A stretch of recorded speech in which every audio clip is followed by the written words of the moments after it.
Let's talk about what every real estate agent needs to know. If you're a new real estate agent, there's a few things that you gotta get right, because as it turns out, when they gave you your license, you were not prepared for the job you're about to do.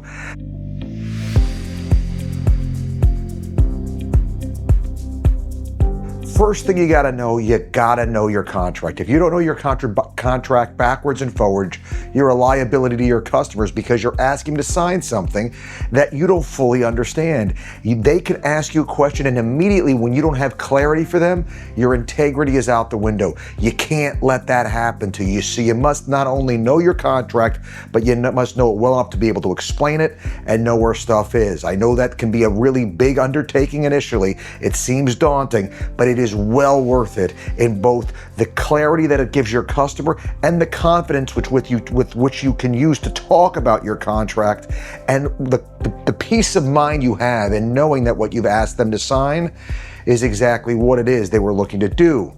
Also remember this very important idea. Selling houses is not actually what you're doing. You're selling clarity. Customers can go out and get a house on their own. There's a lot of chaos that goes on with getting a property, so you're selling clarity instead of chaos. You're saying to them, here's the environment, here's the mistakes you can make, here's all the stuff that could go wrong.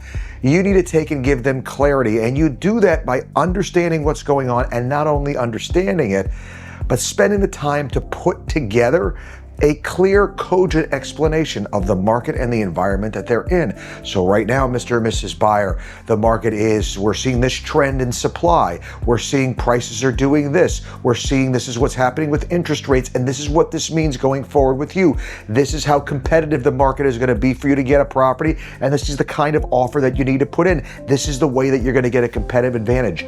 Those kind of conversations are gonna resonate with customers because they're entering into this experience that they're not used to. Now, as a new agent, you're not used to it either, but they want you to be the one that provides certainty, clarity, clarify the chaos. It's going to set you up well with customers. Buyers don't trust agents. Just get that in your head. In fact, customers in general don't trust agents. They trust answers that you bring to the table that resonate. They're going to trust the things that you say that to them seem and feel like they are true, and they're going to trust your actions as you build a relationship with them going forward. You have to have answers for the problems. Well, the home inspection just came back and there was this problem in there. All right, this is what we're going to do. If you're sitting here as the agent saying, oh my God, this bad thing happened, whatever shall we do? Well, why the heck do they need you? You're the one that's there to provide the certainty, the clarity. You're the one that's there to take and have the answers. So what that means is, when you walk in the door, don't expect trust. Expect the opportunity to earn trust. And that opportunity may be very kind and nice with them being good to you and being very welcoming, or they could be belligerent and push back really hard. The reality of it is the customer has the right to reserve trust, to reserve their belief in what you have to say until you've earned that trust.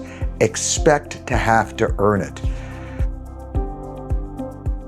The MLS isn't a very important tool. In fact, it is your daily workout. If you skip the MLS, that is how you get weak. Most agents use the MLS to find properties. The MLS does a whole lot more than that. The MLS is the true aggregator of the retail real estate market. It lets you know what things should sell for. It lets you know what things have sold for. It lets you know where the market is going if you just simply use the tool properly. Search is comparing the long term to the near term as to what's going on as far as absorption rates. So when we talk about absorption rates, let's talk about what that is. Absorption rates is how quickly the market is absorbing the real estate that is being put on it. So people are always adding listings and people are always buying properties. What the ratio of that is, how quickly properties are coming on the market and coming off the market, determines the kind of market that we're in. If you can't speak to that in a meaningful way, if you don't have that information, what are you? Somebody that has the ability to open a lockbox The customers don't need somebody that can just open a lockbox. They need somebody that can take and assess the environment they're getting ready to do a deal in. So how do you do that? Well, you could go and get all these expensive reports, and there's always people looking to make you spend money. If you just use your MLS, do active and closed sales for the last 6 months, save that search for the area you work, active and closed sales for the last 60 days.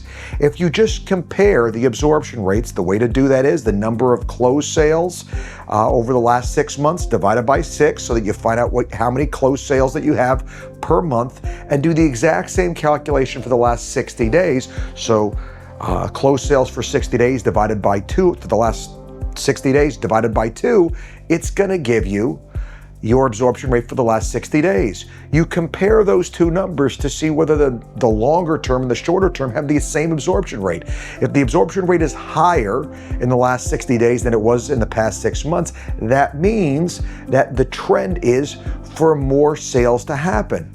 If the absorption rate in the near term is lower, the market is slowing down. You now have something to talk about, and the best part of it is it's based in fact, it's based in data, it's not debatable, it's good, strong stuff that most agents should know. All agents should know, in fact, but most agents don't. Most agents don't know what's going on with their market. They're too busy trying to get people just to buy a house from them. The last thing that's critical is your paycheck depends upon paperwork.